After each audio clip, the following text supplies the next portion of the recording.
A mai meccsen a Tiszakécs KFC csapata értékes pontot szerzett a feljutásra egyik esélyes Gárdától, a Vasas FC csapata ellen. Hogyan láttad ezt a mai találkozót? Én azt gondolom, hogy nagyjából úgy zajlott a mérkőzés, ahogy terveztük. A csapatom nagyon szervezetten és fegyelmezetten futballozott, amikor kellett, akkor higgadtak tudtunk maradni, főleg az első fél időben kontroll alatt tudtuk tartani a Vasas dominanciáját. Nem is nagyon volt lehetőségük, nekünk azért akadtak, több volt a rögzített játékhelyzetünk is, tehát több szögletet is rúgtunk az első fél időbe. Azt gondolom, hogy az első fél idő kifejezetten egy kiegyensúlyozott jó mérkőzés volt. A másik fél idő elején számítottunk rá, hogy a Vasas nagy erőket fog mozgósítani, és tulajdonképpen ránk fog jönni, el akarja dönteni a mérkőzést. Azt gondolom, hogy akkor jól láttuk a sarat, higgadtak tudtunk maradni, volt szerencsénk is, tehát ez vitathatatlan. Majd utána viszont egy olyan mentális erőről adott tanúbizonyságot a csapatom, ami tulajdonképpen ehhez az eredményhez vezetett. Itthon tartottunk egy pontot, amiről annyit szeretnék mondani, hogy a mi helyzetünkben ez a 0-0-ás döntetlen, ez felér egy győzelemmel. Az meg abszolút mindenféleképpen, hogy tényleg nullára le tudtuk hozni a meccset a Vasas ellen. Tehát ez abszolút növeli ennek az értékét. Ugye nyilván nem is hivatkoztál ráadásul arra, hogy sérültek és eltiltás is nehezítette a helyzeteteket ugye a szakmai stábban. Ugye ez, hogy volt több hiányzónk, esetleg mentálisan még inkább erősítette, felpörgette azokat a játékosokat, akik pályára léptek? Abszolút. Én nem szeretek ilyenekre hivatkozni, meg nem szeretek kifogásokat keresni, meg elbújni ilyen dolgok mögé. Mindig a rendelkezésre álló keretből próbáljuk kihozni a maximumot. Úgyhogy, de nyilván, tehát ez a mentális erő, ez amúgy látszott már a múlt héten is.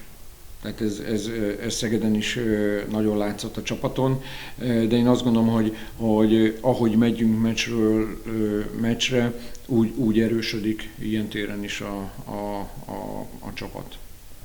A következő mérkőzés a BVSC Zugló elleni lesz Idegenben. Attól a találkozótól mit vársz? Nehéz még megmondani. Úgyis nem tudom, hogy fog alakulni a rendelkezésre álló keretem. Ugye nyilván az eltiltottak visszajönnek, illetve hát egy biztosan. Aztán, hogy a sérültek hogy épülnek fel, és hogy lesznek bevethetők a betegek, hogy térnek vissza, ez majd akkor, de tehát most ilyen pillanatban nem tudok erre mit mondani. Nyilván ott is ki akarjuk hozni a maximumot, ami bármi lehet. Nagyon szépen köszönjük, és még egyszer gratulálunk. További sok sikert. Köszönjük szépen. A mai mérkőzésen a Tiszakécskei JLC 0-0-ás döntetlent játszott a Vasas csapat ellen. Hogyan értékeli ezt a találkozót? Az első fél időben kicsit kényelmesen játszottunk, vagy mondhatnám, hogy nagy taktikai küzdelem volt, és nem igazán találtuk a fogást az ellenfelünkön. Másik fél időben úgy gondolom, hogy ott felpörgettük a tempót, és nagyon sok helyzetet dolgoztunk ki.